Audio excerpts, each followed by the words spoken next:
The foundation of quantum mechanics is explained by the following experiment. Suppose we have a wall with 2 holes. Suppose we shoot marbles at it, 1 marble at a time. Behind the wall, we have a cloth. Each time a marble hits the cloth, we mark where it landed. As marbles hit the cloth in the same spot more than once, we mark the red mark darker.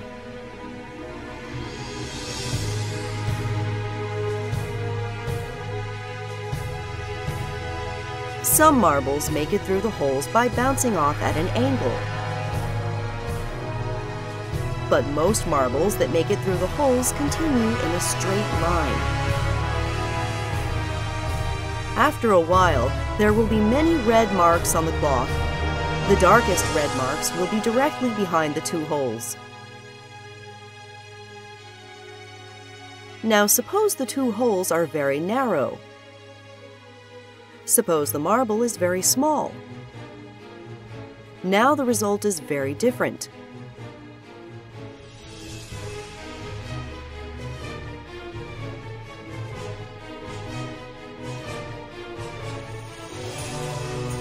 A striped pattern is produced. The marbles never hit the cloth in the areas between the stripes. All particles in the universe produce this striped pattern, provided that both they and the holes are small enough. No matter how many times we repeat this experiment, and no matter what type of object we use to replace the marbles, the result is always the same. Only one known phenomena can explain this result. Waves. When a wave passes through a hole, it spreads out on the other side.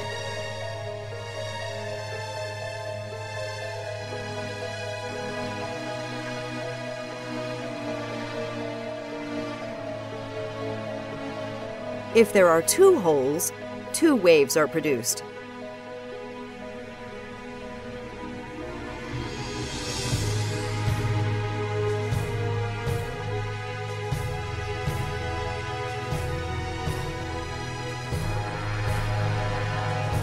When you have 2 waves, they interact with one another.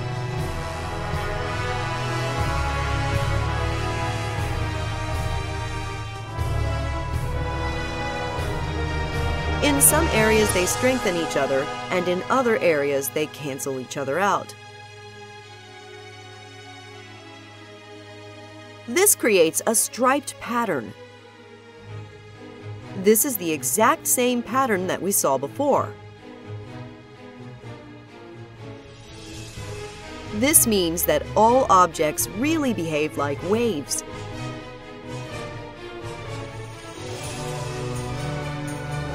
But if all objects behave like waves, then why don't we see a striped pattern for the large marbles?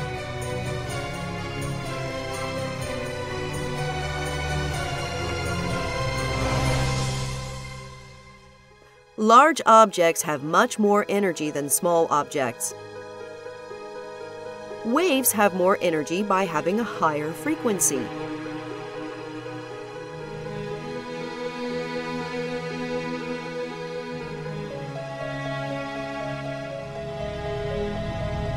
When waves with higher frequencies interact with one another, the pattern is different.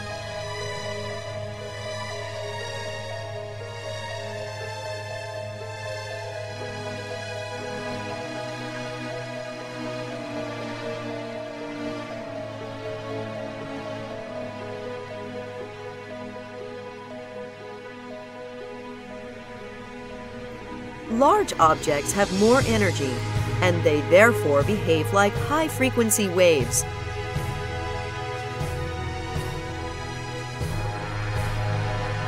This is why large objects do not produce a striped pattern, but small objects do.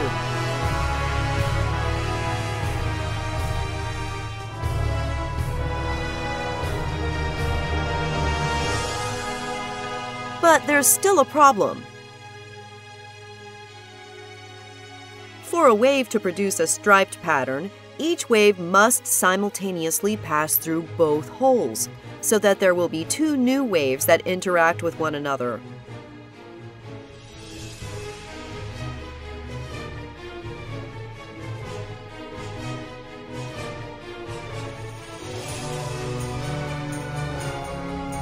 But we're shooting the marbles at the wall only one marble at a time. This means that each marble must somehow simultaneously pass through both holes in order to create the striped pattern.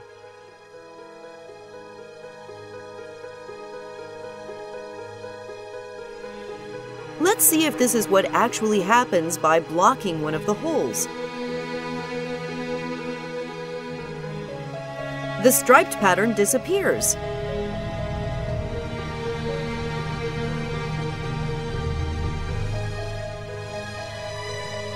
Most of the marks are now directly behind the one open hole.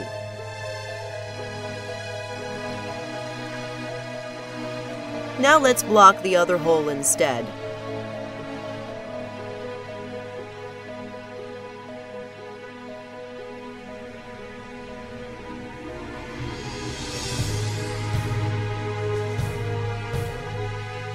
Again, the darkest lines are directly behind the one open hole.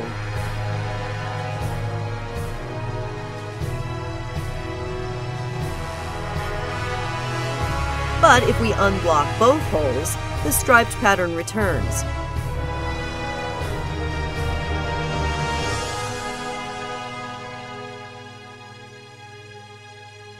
Areas that were hit many times when one of the holes was blocked are now never hit when both holes are open. This means that each marble really does have to simultaneously pass through both holes to produce a striped pattern. Let's test this by putting a detector in front of each hole.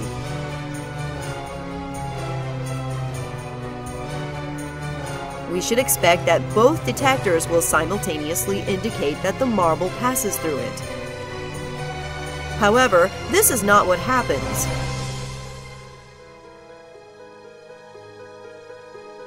Each marble only passes through one detector or the other, but never both. Also, once we place detectors in front of the holes, the striped pattern disappears. Now the darkest lines are directly behind the two holes, just as when we blocked one hole at a time. Let's try putting a detector in front of only one of the two holes. It turns out that having even just one detector has the same effect as having two detectors and causes the stripe pattern to disappear. Any attempt to discover which of the two holes the marble passes through forces the marble to pass through one hole or the other, and not both. One detector has the same effect as two because once we know if the marble passed through one hole, then we also automatically know whether or not it passed through the other one.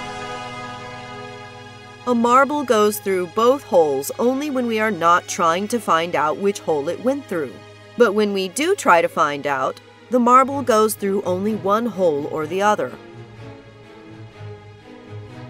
So what if we place detectors in front of both holes and just close our eyes and not look?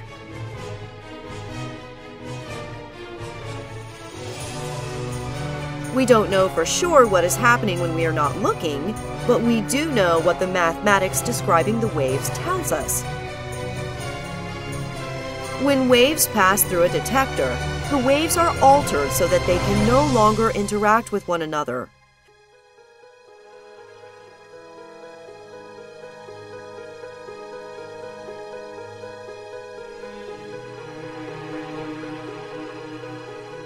This means that the striped pattern will disappear even if we are not watching it. The detectors will cause this to happen on their own. However, the mathematics also says that each wave still simultaneously passes through both holes, even with the detectors present.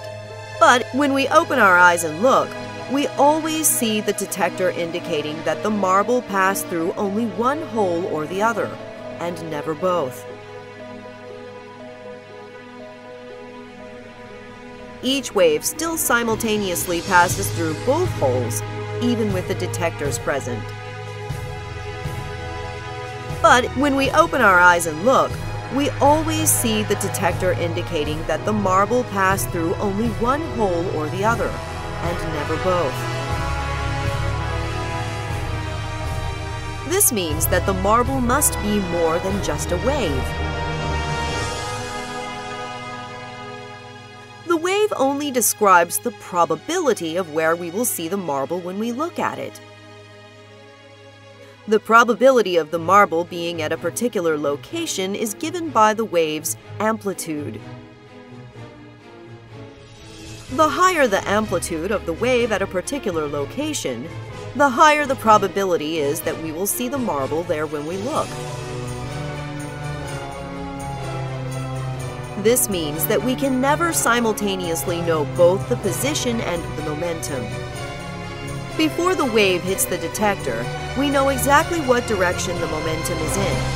However, we know nothing about the object's position.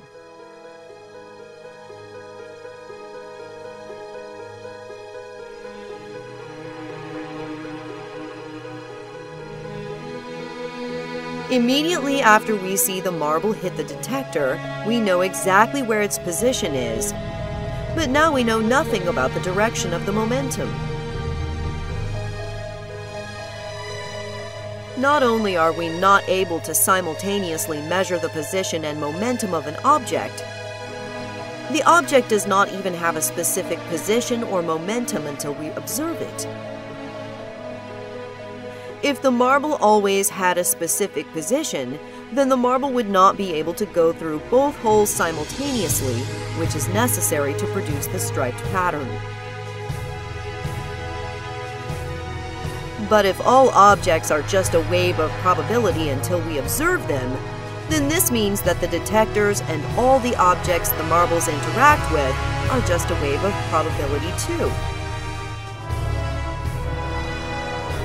Suppose we place an object behind each of the two holes.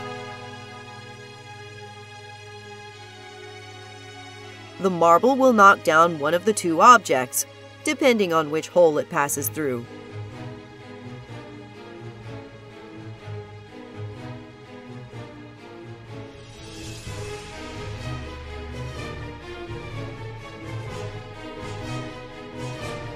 If we close our eyes and don't look, then the wave of probability passes through both holes, and each object being knocked down also becomes a wave of probability.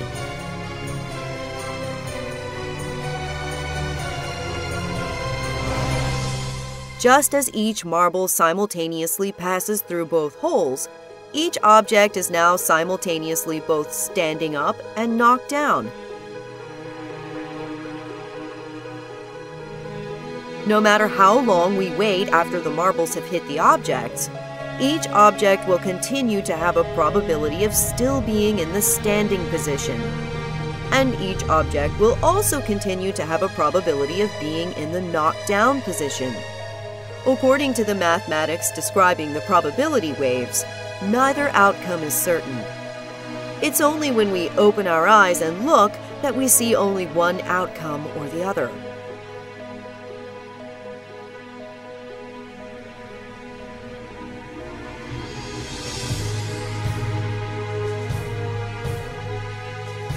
It's not just that we ourselves do not know the outcome until we look. It seems that even the universe itself does not know which object is standing up and which object is knocked down until we actually open our eyes and observe the results. To explain why this is the case and what this means about the fundamental nature of our universe, let us talk about spin. The direction of the spin of a particle can be described by an imaginary arrow. Particles spinning in opposite directions will have their arrows pointing in opposite directions.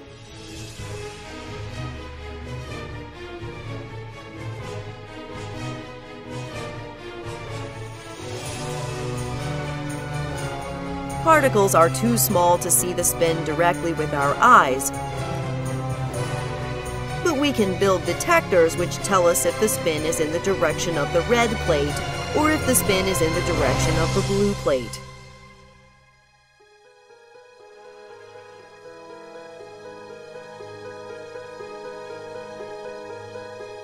Suppose we think that we already know the spin of a particle ahead of time, because we have measured it previously and we line up the detector with this direction. The detector will always give us the same result we measured previously. But if the spin we measured previously is not in the same direction as the detector, then the act of measuring the spin ends up changing it.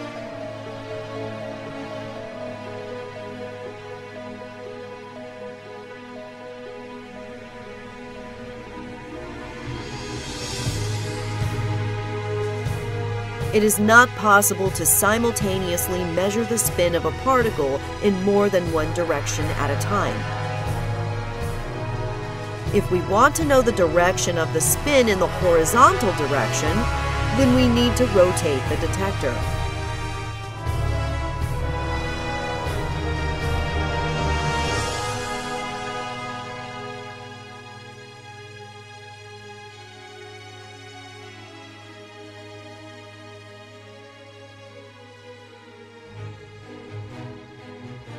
But why does this mean that the universe does not know what an object is doing until we observe it?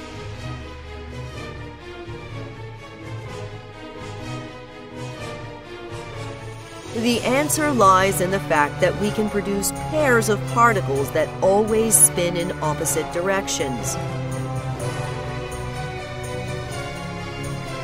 If the two detectors are aligned in the same direction, then when the spin of one particle is measured to be towards the red plate, the spin of its partner is always measured to be towards the blue plate. This is true 100% of the time. This is still true the vast majority of the time, even if we offset the detectors by 45 degrees. We know this based on experiment. If we offset the detectors by 45 degrees, then when the spin of one particle is towards the red plate, the spin of its partner will be towards the blue plate, the vast majority of the time.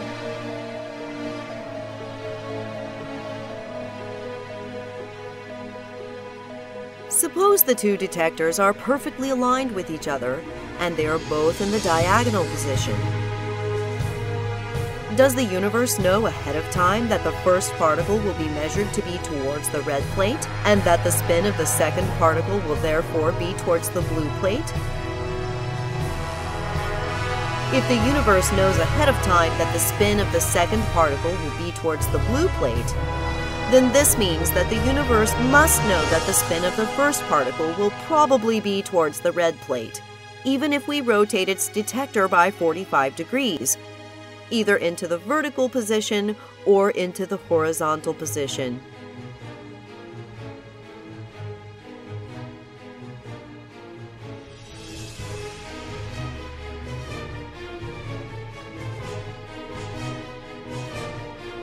Therefore, if the universe knows the results in the diagonal observation ahead of time, then the universe would also know that if one detector will be rotated into the vertical position, and the other detector will be rotated into the horizontal position, the two particles will still probably be spinning in opposite directions. But when we actually do the experiment, this isn't what happens. When the two detectors are offset by 90 degrees, there is no correlation between the measured spins of the two particles. When the two detectors are offset by 90 degrees, the spins of two particles are just as likely to read in the same direction as they are to read in opposite directions. Therefore, if we start out by assuming that the universe knows ahead of time what the measurements will be, this leads to a contradiction. Assuming that the universe knows the answers ahead of time implies that most of the time, the measured vertical spin of one particle must be in the opposite direction of the measured horizontal spin of the second particle. But we know that this is not the case. The apparent implication is that the universe cannot know ahead of time what the measurement of the spin will be, and the universe makes up its mind only when the spin is actually observed. The apparent implication is also that when the spin of one particle is measured, it sends an instantaneous message to its partner to spin in the opposite direction. If each particle makes up its mind about what direction it's spinning only when it's observed, then we need this instantaneous message from one particle to the other in order to guarantee that the two particles will always decide to spin in opposite directions when the detectors are aligned.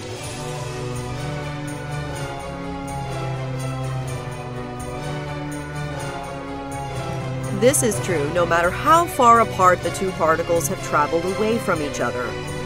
Even if we wait until the two particles are on opposite sides of the universe before we make our observation, this instantaneous message still seems to occur. Until we observe the particles, their spins are nothing more than probabilities. But we need to observe only one of the two particles for both of them to simultaneously decide in what direction to spin. If everything in the universe is made out of these particles, including the detectors themselves, then the detectors are also nothing more than a probability until they are observed. According to the mathematics describing the probabilities of the particles, passing through the detector is not what causes the particle's spin to decide to spin in one direction or the other. Passing through the detector entangles the detector to the particle, in the same way that the two particles are entangled to each other. The moment we look at the detector, it seems to send an instantaneous message to the particle, so that the detector's measurement will agree with the spin of the particle. This is the same way in which the two particles seem to send instantaneous messages to each other.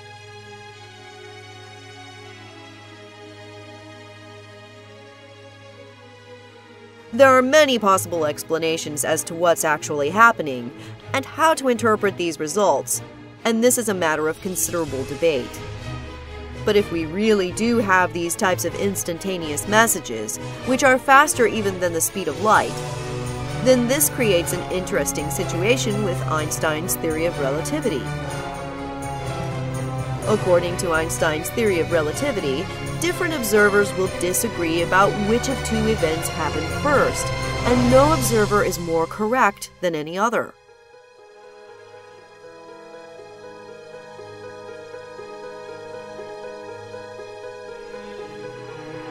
From one observer's point of view, the right particle was observed first and caused the left particle to change its spin.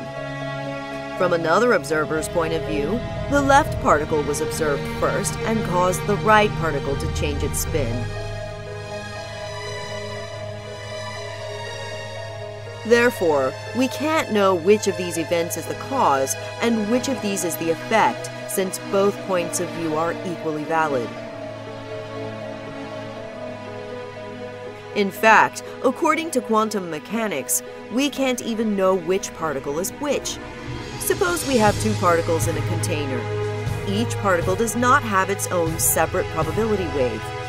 There is only one probability wave, which describes the probability of measuring the two particles in every possible combination of positions. The probability that particle 1 will be in one position and that particle 2 will be in another position is exactly equal to the probability that the two particles will be in the swapped positions. Therefore, we cannot know if a particle we're observing is the same particle we measured earlier. If we think of our container as the entire universe, then this would imply that the universe consists of just one probability wave, governing the probability of all the particles in existence.